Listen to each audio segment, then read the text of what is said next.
الحمدللہ والصلاة والسلام علی رسول اللہ۔ اعوذ باللہ من الشیطان الرجیم، بسم اللہ الرحمن الرحیم۔ لا تحسبن الذین یفرحون بما اتوا ویحبون ان یحمدوا بما لم یفعلوا فلا تحسبنہم بمفازۃ من العذاب۔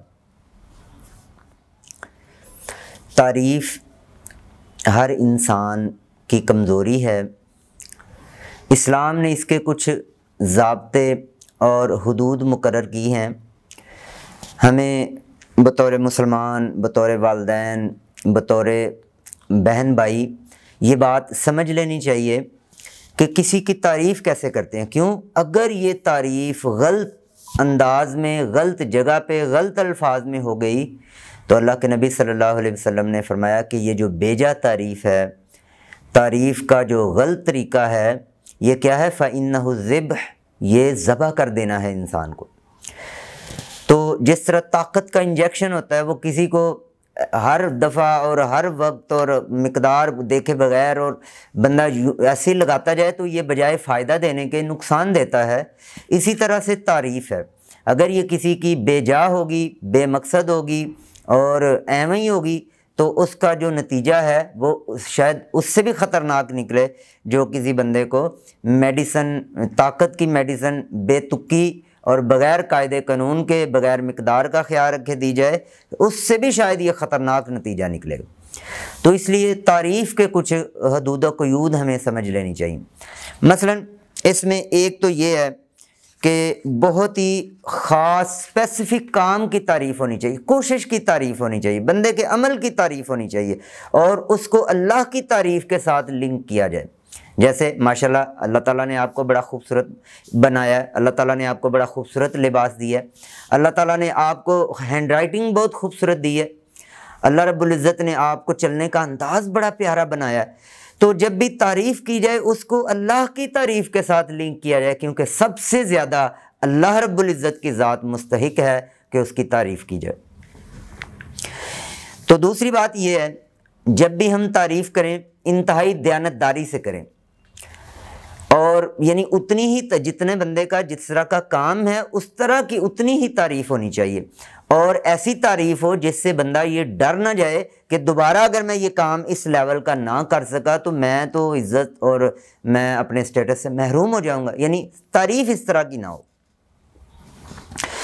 اس میں ایک بات یہ بھی ہے کہ بندے کی کوشش کو سامنے رکھ کے ہم تعریف کریں، وہ اس طرح تعریف کریں، یعنی آپ یوں سمجھیے جیسے سورج جو ہے اس کی روشنی میں انسان اپنے آپ کو دیکھ لیتا ہے، چیزوں کی کلیئرٹی ہو جاتی ہے۔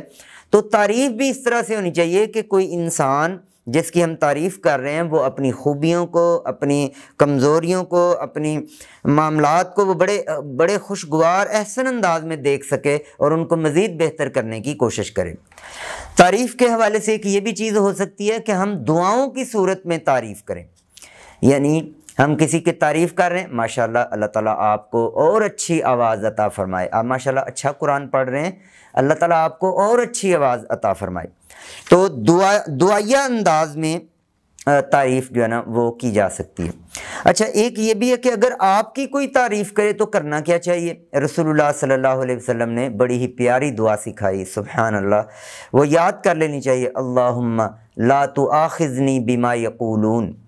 اگر کوئی آپ کی تعریف کرے فوراً اللہ کے حضور عاجز ہو جائیں، اے اللہ مجھے اس بات پہ نہ پکڑنا جو یہ لوگ کہہ رہے ہیں میرے بارے میں، وَاغْفِرْ لِي مَا لَا يَعْلَمُونَ، اور مجھے معاف کر دینا جو میرے بارے میں یہ چیزیں نہیں جانتے، یعنی میری کوتاہیوں کو، میری کمزوریوں کو، جن کو یہ نہیں جانتے، اے اللہ مجھے وہ معاف کر دے۔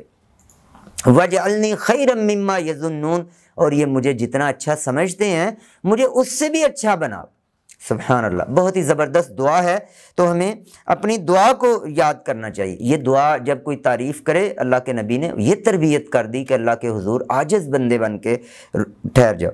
آج کے دور کا المیہ یہ ہے کہ ہر بندہ تعریف کا بھوکا اور پیاسا اور اس کے حرص اور لالچ اور ہوس کے ساتھ بھاگ رہا ہے کہ میری تعریف زیادہ سے زیادہ، حالانکہ اپنی تعریف سے زیادہ انسان کو اس بات کی فکر ہونی چاہیے کہ اللہ تعالیٰ کی تعریف ہو۔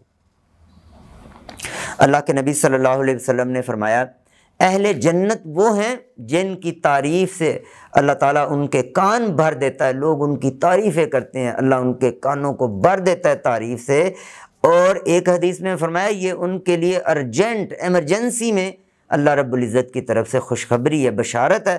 لوگوں کی تعریف جب بندہ اس کے کان سنتے ہیں تو یہ اللہ کی طرف سے ایک بشارت ہے۔ اسی طرح سے ہمیں جب کسی کی تعریف کرنی ہے مبالغہ آمیزی سے بچیں۔ بعض لوگ ایسی تعریف کرتے ہیں، مثلا وہ کہتے ہیں اوہ کیا بات ہے جی، اس جیسا بندہ ہی کوئی نہیں ہے، میں نے دیکھا، لیکن جب آگے کوئی خامی نظر آتی ہے پھر وہ شرمندہ ہوتے ہیں، پھر منہ چھپاتے پھرتے ہیں۔ تو اس لیے تعریف میں بھی اور تنقید میں بھی ہمیشہ اعتدال ہونا چاہیے۔ ہم کسی کے ایک عمل کی وجہ سے اس کو اتنا بڑا کر دیں یا اس کے ایک برے کام کی وجہ سے اس کے اوپر اتنی تنقید کر دیں کہ اس کو بالکل زیرو کر دیں۔ دنیا میں کوئی بھی انسان ایسا نہیں ہے جو بالکل زیرو ہو، جو خوبیاں جس میں نہ ہو، کوئی بھی اللہ نے ایسا بندہ پیدا نہیں کیا، اور کوئی بھی ایسا انسان پیدا نہیں کیا جس میں کوئی کمزوری، کوئی خامی، کوئی کوتاہی، کوئی لغزش نہ ہو، ایسا بھی کوئی بندہ پیدا نہیں ہوا۔ تو اس لیے ہمیں اس میں اعتدال کے ساتھ جو ہے وہ تعریف کو لینا چاہیے اور تعریف کرنی چاہیے، اور اس میں انتہائی محتاط رہنا چاہیے۔